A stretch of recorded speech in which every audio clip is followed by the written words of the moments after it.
Alrighty then. More golf guy in car talking.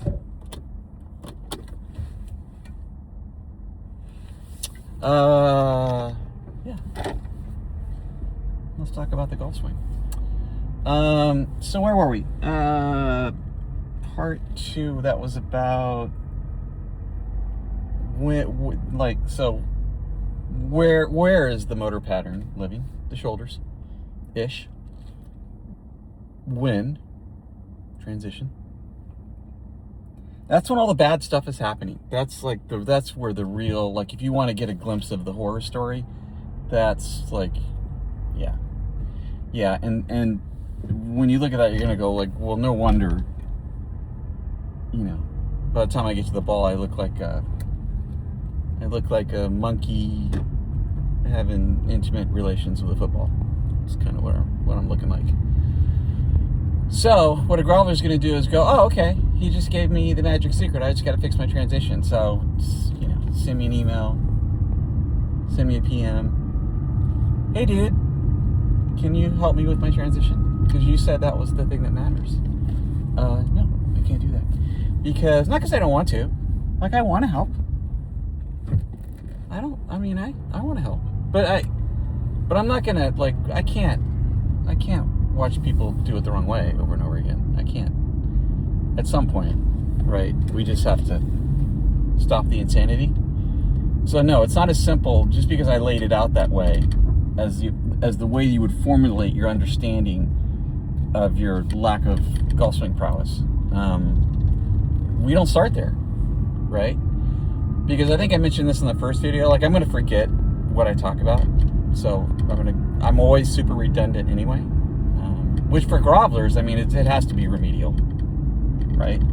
We constantly have to, let's start over again. Because they lose themselves, they wander off into the social media wilderness, and some of them never to be seen again, right?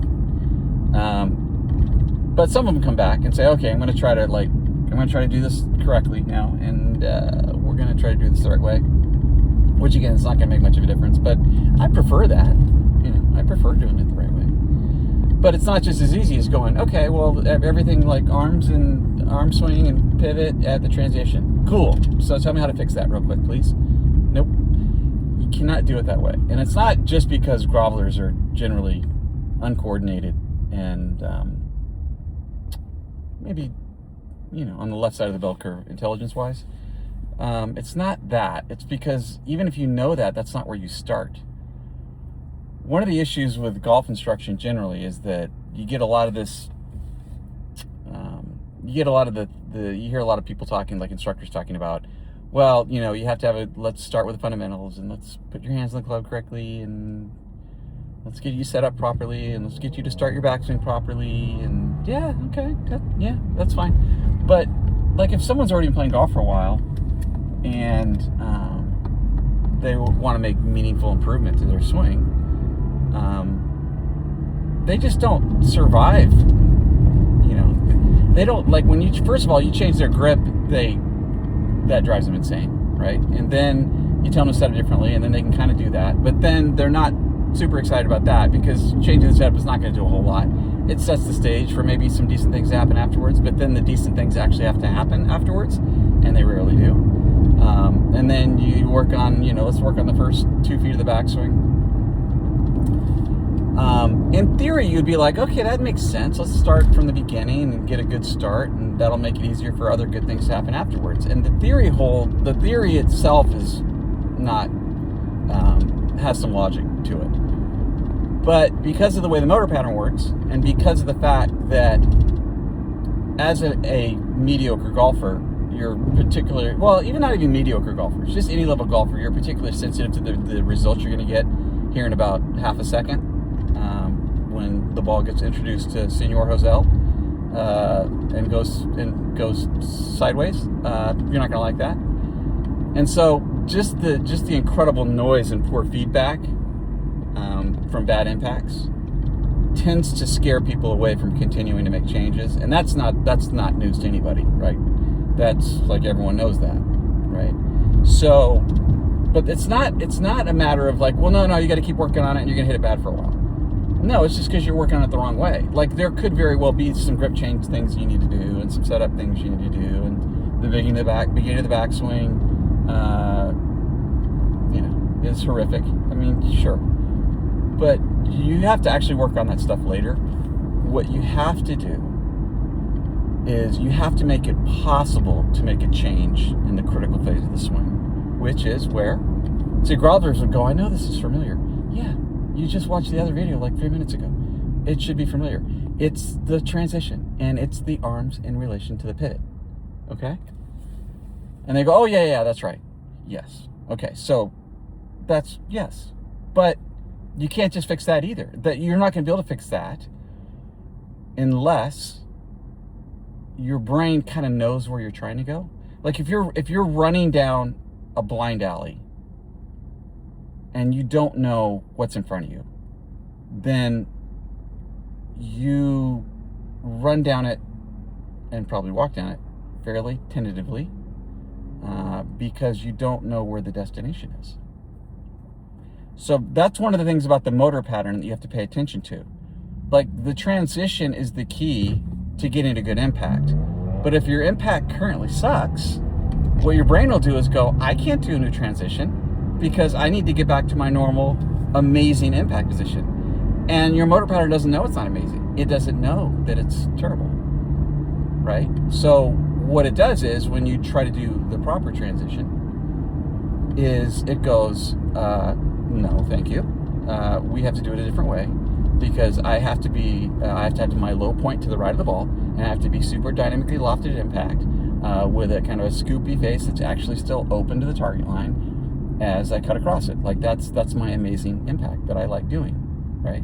So the motor pattern itself doesn't know. It doesn't know that you're embarrassing yourself, right? It thinks it's fine. It goes, I'm pretty happy with it. But you're not happy with it. So you have to trick the motor pattern. You have to sneak up on the motor pattern and change it in a way that allows it to actually work with you. And even then it's going to be difficult.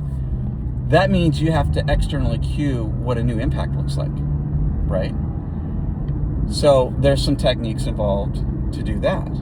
But we basically have to work at, if you picked a general spot, let's say that somewhere around both arms straight, P7 is impact, so P7.5-ish, something just past the ball, where you've kind of completely released the golf club, you've kind of thrown it out to the widest part of the radius, right?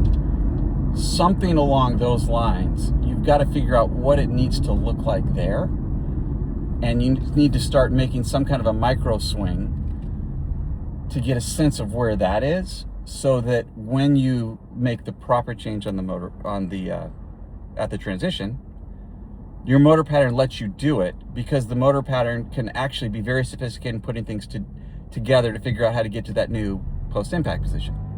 Does that make sense? Like, grovelers out there are going, wow, that sounded awesome. I don't know what it meant, but that sounded like really good. Like, give me more of that. Okay, I got to give it to you again because you didn't understand it. You need to have a sense of how your body and club is positioned differently coming through the ball, if you want to make your body comfortable with making the change in transition to get to that spot. If your motor pattern is going to try to get to your normal terrible spot at impact, it is not going to let you make the change at the transition, because remember, the transition is critical, and the transition is linked in an intimate way to your impact, right? So you can't change the transition unless you change your sense of impact, or post-impact, or right around there. Right around when you release the golf club down through the golf ball and just passed, you've got to know how that needs to look different in order to change the motor pattern at the transition, right? So you can't just jump to the transition. I can't just give you 3 magic keys to pick the transition. It's not going to work. You got to figure out why it's wrong at impact, get a sense of how to make that better, even if you do it with little micro swings. Like, so let me give you an example.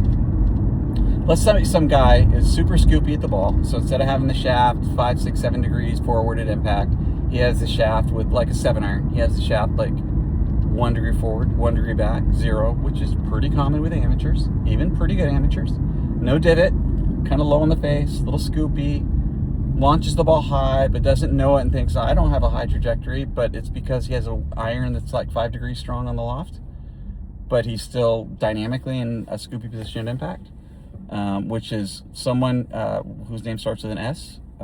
That's who I'm talking about, and you know who you are out there. The key is to understand, wait a minute, that's got to be different. The handle's got to be more forward. Well, but my path's across it. That's got to be different too. And my face is open. We've got to change that as well, right? So you've got to hit basic little chip shots, which you don't have to have a ton of athletic prowess to do this, right? You're going to hit it. You're going to take a little, maybe a little, you know, it's like you're trying to hit it 60 yards, 50 yards with an 8-iron or something. It's back to your hip at the most, right? You're just hitting a little punchy pitch shot, chip shot, long chip, whatever. You're just hitting a little punchy one. And you're trying to figure out, can I even do this with the club coming from the right direction? Which maybe it's more from the inside, maybe it's that. With the handle more forward, with the face more closed. Can I do that? Can I create that orientation impact even at a slow speed with a truncated swing? And if I can do that, can I then make that swing a little bigger and a little bigger and keep going to that more improved impact position, right? Because no matter what you do with the motor pattern, it's going to feel awkward, but your chances of sticking with a new motor pattern change are going to be better if it starts to give you more immediately successful results. And you can't do that until you learn where the impact is, because until you learn where the impact is, you can't physically change the transition because your motor pattern won't let you. It will not do it. You'll have guys all the time. I mean, they'll send you a video and go, I don't know what it is. You've told me what to do, how everything needs to look different, the pivot, the backswing, the way the arms are swinging, position the face, wrist hinge, wrist alignments, etc., etc. They're going, I just can't do it. I'm just one of those guys. I guess I'm just the guy. I'm the guy that just can't do it. I don't know why I'm not capable of doing it. You're not capable of doing it because you're a golfer who has no idea how the system works. And that's not your fault, necessarily. But there's a specific reason why that feels like it's impossible to do. Like, I cannot convince myself to do it. Yeah, it's because your brain's trying to put the club in the same orientation impact, the same bad orientation impact. So it's not going to let you do the other stuff. It's really not. No matter how hard you try, your brain's not going to let you do it. Right? So you have to open up that pathway. It's really a mental thing more than a physical thing. Now, there are obviously physical changes, but you've got to figure out, okay, I got to externally cue from the outside of the circle and with the club at impact and do that in a micro version at slow speeds and see if I can do it and then make the swing a little bit bigger. And then once you know where you're trying to go, it's not a blind alley anymore. Like, there's a light at the end of the tunnel. Hey, I can see the light. Right? Like the angelic choir in the background. Ah, yep, that's how it happens. You kind of know where you're trying to go. So then the transition work, although still awkward, at least becomes possible. Like, it's not possible before. It's like, well, no, I think I've made a change. It feels a lot different. So you take a video of it and you look and you go, oh, it doesn't look that different. No, it's not different. Of course it's not different. But it now has a possibility to be different because it doesn't mind changing a little bit, at least a little bit, because now it's got a new place to go. And if it's got a new place to go, you can make the transition different and give you a better chance to get there. So that's part of the strategy to start to get the transition, the critical part of the motor pattern, correct and different, and change it, make meaningful changes.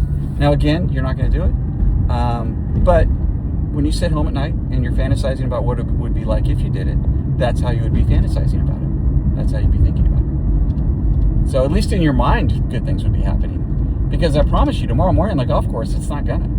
Like, in the real world, no. But at least let's work on making your fantasy world a little more enjoyable. I think that's maybe the least I can do. That's my contribution to you people. So anyway, chew on that for a bit, and I'm sure I'll be back to you in a day or two. Bye-bye.